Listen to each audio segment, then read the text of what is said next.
بسم اللہ الرحمن الرحیم۔ دوستو، آج میں آپ کو لا حول ولا قوت الا باللہ العلی العظیم کے پڑھنے کے فائدے بتلاؤں گا کہ اس سے کتنے زبردست فائدے ہوتے ہیں اور کتنی زیادہ اللہ تبارک و تعالیٰ کی مدد ملتی ہے۔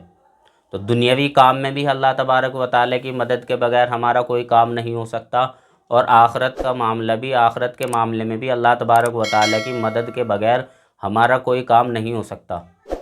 حضرت ابو موسیٰ اشعری رضی اللہ عنہ نے فرمایا کہ اللہ کے نبی صلی اللہ علیہ وسلم نے ارشاد فرمایا، کیا میں تمہیں جنت کے خزانے میں سے خزانہ نہ بتاؤں؟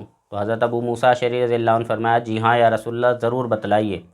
تو اللہ کے نبی صلی اللہ علیہ وسلم نے ارشاد فرمایا کہ تم لا حول ولا قوت الا باللہ کہو، یعنی قوت اور طاقت صرف اللہ تبارک و تعالیٰ کے ذریعے سے ہی حاصل ہوگی، اس کا مطلب یہ ہے۔ تو دوستو، ہم دنیاوی کاموں میں بھی اللہ تبارک و تعالیٰ کی مدد مانگے اور آخرت کے معاملے میں بھی اللہ تبارک و تعالیٰ کی مدد مانگے۔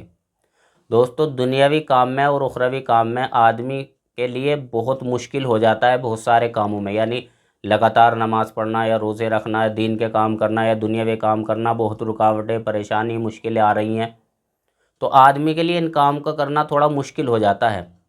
لیکن اللہ تبارک و تعالیٰ کے لیے ان کاموں کا کسی بندے سے کرانا کوئی مشکل نہیں ہے۔ ہمارے لیے مشکل ہے، لیکن اللہ تبارک و تعالیٰ کے لیے ہم سے کام کرانا بہت آسان ہے۔ تو جب ہم اللہ تبارک و تعالیٰ کی مدد کے ذریعے سے کوئی کام کریں گے تو اللہ ہمارے لیے آسانی کر دے گا، چاہے وہ کوئی سا بھی کام ہو۔ تو یا تو لا حول ولا قوت الا باللہ پڑھیں، یا لا حول ولا قوت الا باللہ العلی العظیم یہ بھی پڑھ سکتے ہیں۔ اور اسی طریقے سے کسی آدمی کا، کوئی آدمی جیل میں ہو، قید میں ہو، یا اسی طریقے سے کوئی کھو گیا ہو، وہ مل نہ رہا ہو یا آ نہ رہا ہو، تو ان آدمی کو بھی چاہیے کہ کم سے کم 1000 مرتبہ لا حول ولا قوت الا باللہ پڑھیں۔ انشاءاللہ وہ آدمی قید سے چھوٹ جائے گا، دشمنوں سے بھی چھوٹ جائے گا، اور اگر وہ کھو گیا ہے تو واپس بھی آ جائے گا۔ ایک صحابی نے اللہ کے نبی صلی اللہ علیہ وسلم سے کہا، یا رسول اللہ، میرا لڑکا تھا، اسے دشمن جنگل سے لے گئے ہیں اور اس کے ساتھ مال بھی لے گئے ہیں۔ دوستو، مال تو چلو واپس آ جائے گا، لیکن لڑکے کا واپس آنا یہ ان کے لیے زیادہ اہم تھا۔ یہ دعا آپ میرے لیے دعا کر دیجئے کہ وہ میرا لڑکا واپس آ جائے۔ تو اللہ کے نبی صلی اللہ علیہ وسلم نے ان سے کہا کہ بھئی تم لا حول ولا قوت الا باللہ پڑھو۔